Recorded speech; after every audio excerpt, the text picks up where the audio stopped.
Assalamualaikum warahmatullahi wabarakatuh. Perkenalkan, nama saya Erlisa Viviantika Putri, NIM 19510017. Saya dari kelas E Manajemen Akuntansi Manajemen. Nah, di sini saya akan menjelaskan 6 bab yang ada di akuntansi manajemen. Bab pertama yang akan saya jelaskan yaitu analisis biaya, volume, dan laba. Nah, menurut Horngan tahun 2005 mengemukakan bahwa analisis biaya, volume, dan laba menguji perilaku pendapatan total biaya, dan laba operasi ketika terjadi perubahan tingkat output, harga jual, biaya variabel per unit, dan biaya tetap produk. Analisis biaya, volume, dan laba sangat berguna bagi perusahaan yang sedang menyusun rencana atau sebagai alat pengendali sewaktu perusahaan masih dalam kegiatan produksi. Nah, dari pendapat Horngan ini dapat disimpulkan bahwa analisis biaya, volume, dan laba merupakan suatu alat yang dapat digunakan manajemen untuk mengetahui hubungan antara biaya, volume, dan laba suatu perusahaan. Kemudian kegunaan analisis biaya, volume, dan laba menurut Bustami tahun 2005 itu ada 5. Yang pertama yaitu mengetahui jumlah penjualan minimal yang harus dipertahankan agar perusahaan tidak mengalami kerugian. Kemudian yang kedua, mengetahui jumlah penjualan yang harus dicapai untuk memperoleh tingkat keuntungan tertentu. Yang ketiga, mengetahui seberapa jauh berkurang penjualan agar perusahaan tidak mengalami kerugian. Nah, yang keempat, mengetahui efek perubahan harga jual, biaya, dan volume penjualan. Dan yang kelima, menentukan bauran produk yang diperlukan untuk mencapai jumlah laba yang diinginkan. Nah, ada 3 faktor yang mempengaruhi besar kecilnya suatu laba. Yang pertama yaitu volume produk yang dijual, kemudian yang kedua harga jual produk, dan yang ketiga biaya bahan baku. Nah, biaya bahan baku ini akan berpengaruh terhadap harga jual produk, harga jual satuan produk. Kemudian dari biaya bahan baku segini itu menghasilkan volume produk segini, sehingga nanti ketiga faktor ini akan mempengaruhi berapa sih laba yang dihasilkan perusahaan di harga jual ini dan di volume produk segini, seperti itu. Nah, untuk menghitung BEP sendiri itu rumusnya yaitu VC atau FC atau fixed cost, biaya tetap, dibagi harga jual per unit dikurangi VC, variabel per unit. Kemudian bab kedua yang akan saya jelaskan yaitu tentang penyusunan anggaran dan pengendalian. Nah, anggaran sendiri seperti yang kita ketahui, misalkan di suatu acara organisasi itu kan sebelum melakukan sebelum menjalankan suatu acara itu pasti bendaharanya menyusun rengtengan anggaran yang berisi pengeluaran apa saja sih yang dibutuhkan untuk menyukseskan acara tersebut. Nah, kemudian di rengtengan anggaran tersebut akan ditemukan jumlah atau dana yang dibutuhkan untuk menyukseskan acara tersebut. Kemudian setelah mengetahui besarnya dana yang dibutuhkan oleh suatu organisasi atau kepanitiaan, itu nanti dijadikan sebagai acuan untuk mencari penerimaan dana. Misalkan bisa dari kas suatu organisasi tersebut, bisa dari sponsorship, atau kalau misalkan di suatu perusahaan itu mencari investor untuk menanamkan modalnya agar anggaran yang diperlukan perusahaan untuk memproduksi suatu produk itu bisa berhasil dan menghasilkan laba yang maksimal. Nah, gunanya menyusun rengtengan anggaran itu yang pertama sebagai alat perencanaan, tentu saja karena dilakukan di awal sebelum melakukan misalkan di acara tersebut, sebelum menjalankan acaranya itu kan dilakukan perencanaan anggaran. Kemudian yang kedua sebagai alat pengendalian agar pengeluaran nantinya itu tidak terlalu besar dan cukup. Nah, manfaat penyusunan anggaran yaitu yang pertama sebagai perencanaan terpadu. Jadi ketika suatu panitia itu menyusun rengtengan anggaran, jadi mereka itu bisa menyusun rencana atau menyusun pengeluarannya secara sistematis. Kemudian yang kedua sebagai pedoman pelaksanaan, yang ketiga alat koordinasi, yang keempat alat pengawasan agar tidak terjadi kecurangan atau pengendalian dana yang dimiliki oleh suatu perusahaan atau organisasi. Kemudian 5 yaitu alat evaluasi. Nah, alat evaluasi ini misalkan di awal di reng-rengan anggaran tadi kan sudah ditemukan besarnya dana yang diperlukan suatu organisasi atau perusahaan untuk menyukseskan acara tersebut. Nah, nanti di akhir acara akan dilakukan penyusunan anggaran lagi dan dilakukan evaluasi. Nah, dari penyusunan anggaran ini apakah perhitungan dana di awal itu, perhitungan pengeluaran dana di awal apakah sudah sesuai atau malah kurang seperti itu. Nah, jika kurang nanti akan dilakukan evaluasi, mungkin dikoreksi pengeluaran apa saja sih yang membengkak, dan untuk acara kedepannya mungkin dari panitianya bisa mengurangi pengeluaran yang tidak diperlukan, atau mungkin menambahi di reng-rengan anggaran nanti ditambahi dana darurat yang fungsinya untuk mengatasi keperluan-keperluan yang tidak tercantum di reng-rengan anggaran tersebut, sehingga reng-rengan anggaran ini bisa berfungsi sebagai alat evaluasi. Bab ketiga yaitu biaya standar dan analisis varian. Nah, menurut Mats dan Usri tahun 2008 menyatakan biaya standar adalah biaya yang ditetapkan terlebih dahulu untuk memproduksi suatu unit atau suatu jumlah unit produk selama periode tertentu di masa mendatang. Jadi secara lebih ringkasnya, biaya standar ini merupakan biaya perkiraan yang ditetapkan oleh suatu perusahaan. Nah, alasan suatu perusahaan itu menggunakan biaya perkiraan karena ada beberapa produk yang biaya aktualnya atau biaya aslinya itu perlu dihitung terlebih dahulu, yang perhitungannya mungkin agak panjang dan mungkin perlu waktu untuk mengumpulkan berapa sih biaya sesungguhnya dari unit tersebut, sehingga perusahaan ini menggunakan biaya perkiraan yang jumlahnya itu mendekati biaya aktual atau biaya yang aslinya.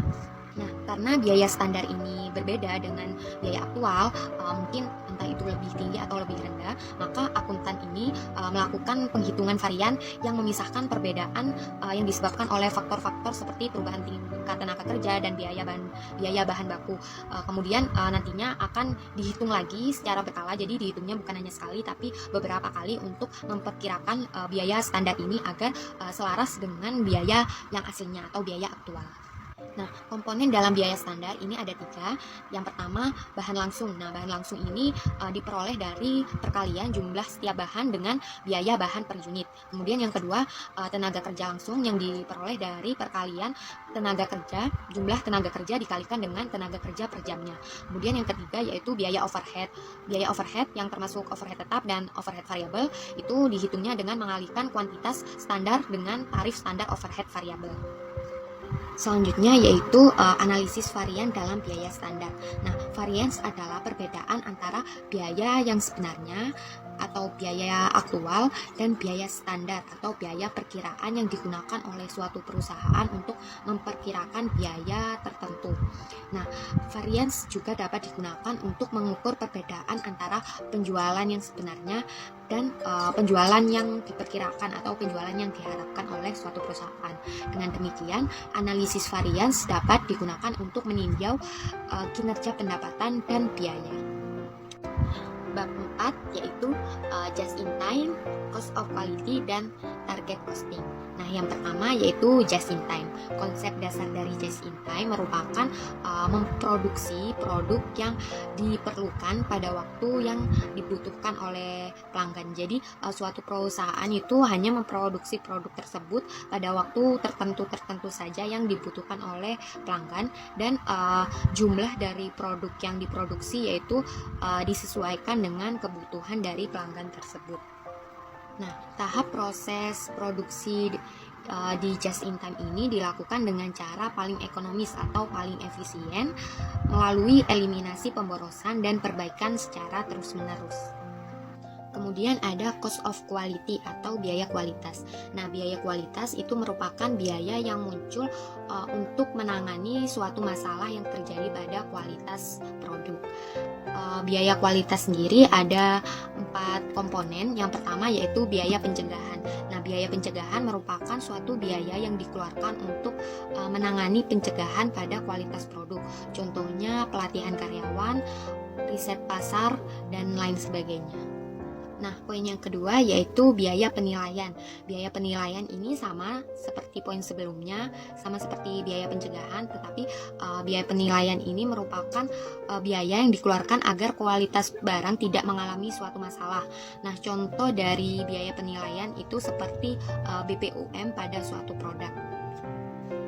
Terus yang ketiga ada biaya kegagalan. Nah, biaya kegagalan ini merupakan biaya yang dikeluarkan kepada produk yang cacat.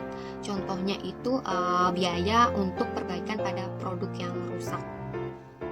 Nah, poin sebelumnya itu biaya kegagalan internal sebelum konsumen menerima pesanan atau menerima produk tersebut. Kemudian yang poin terakhir, poin keempat itu biaya kegagalan eksternal. Eksternal sendiri yang dimaksud yaitu ketika suatu produk itu sudah diterima oleh konsumen. Nah, biaya kegagalan eksternal merupakan biaya yang dikeluarkan saat pembeli menerima produk berkualitas buruk. Contoh dari biaya kegagalan eksternal itu seperti adanya garansi pada produk. Kemudian ada target costing dan manajemen biaya siklus hidup. Nah, biaya siklus hidup merupakan keseluruhan biaya produk mulai dari pengonsepan produk sampai produk tersebut ditarik dari pasar. Nah, biaya siklus hidup ini contohnya dari tahap pengenalan produk, terus dari pertumbuhan penjualan hingga akhirnya jatuh tempo, terus penurunan penjualan dan penarikan produk dari pasar. Nah, sedangkan target costing atau biaya target merupakan suatu cara perencanaan laba dan juga manajemen biaya yang bisa difokuskan pada produk dengan cara mempertimbangkan proses manufaktur di dalamnya. Nah, target costing ini dirancang sebelum suatu produk itu dibuat. Jadi, ketika produk tersebut masih dirancang, masih dalam proses perancangan, itu menggunakan target costing yang dikelola sedemikian rupa sehingga nantinya akan menghasilkan sebuah produk yang bisa diproduksi dengan biaya yang sudah ditentukan tadi. Bab kelima yaitu pertanggungjawaban dan evaluasi kinerja. Nah, untuk pertanggungjawaban dan evaluasi kinerja ini ada 4 aspek yang dijadikan tolak ukur untuk mengukur seberapa baik kinerja suatu perusahaan. Yang pertama yaitu pengukuran kinerja pusat investasi, yang kedua pengukuran kinerja pusat biaya, yang ketiga pengukuran kinerja pusat laba, dan yang keempat pengukuran kinerja pusat pendapatan. Dalam pengukuran kinerja pusat investasi digunakan 2 metode untuk menghitungnya. Yang pertama menggunakan rumus Return of Investment atau ROI dan juga bisa menggunakan EVA atau Economic Value Added. Untuk rumus ROI sendiri bisa dihitung dengan laba operasional dibagi aset operasi rata-rata. Untuk pengukuran kinerja pusat biaya dapat membandingkan antara biaya aktual atau biaya asli dengan biaya anggaran suatu perusahaan tersebut.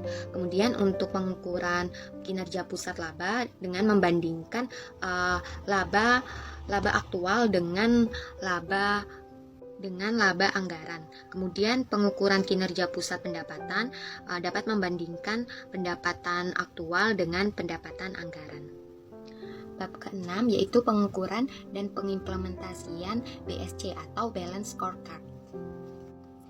Balance Scorecard atau bisa disebut sebagai kartu skor berimbang diciptakan dengan tujuan untuk mengatasi masalah tentang kelemahan sistem pengukuran kinerja eksekutif yang hanya berfokus pada perspektif keuangan saja dan cenderung mengenyampingkan perspektif non-keuangan. Balance Scorecard ini menekankan bahwa semua ukuran keuangan baik keuangan maupun non-keuangan itu harus menjadi bagian dari sistem informasi untuk seluruh karyawan pada semua tingkat organisasi di tiap divisi berdasarkan visi dan strategi dari suatu unit usaha. Kemudian BSC sendiri itu menciptakan gabungan ukuran strategik yang dibagi menjadi 3. Yang pertama hasil dan ukuran pemicu, dan yang kedua ukuran keuangan dan non-keuangan, dan yang ketiga ukuran internal dan eksternal. Itulah 6 bab materi akuntansi manajemen yang dapat saya jelaskan. Kurang lebihnya saya mohon maaf dan terima kasih. Wassalamualaikum warahmatullahi wabarakatuh.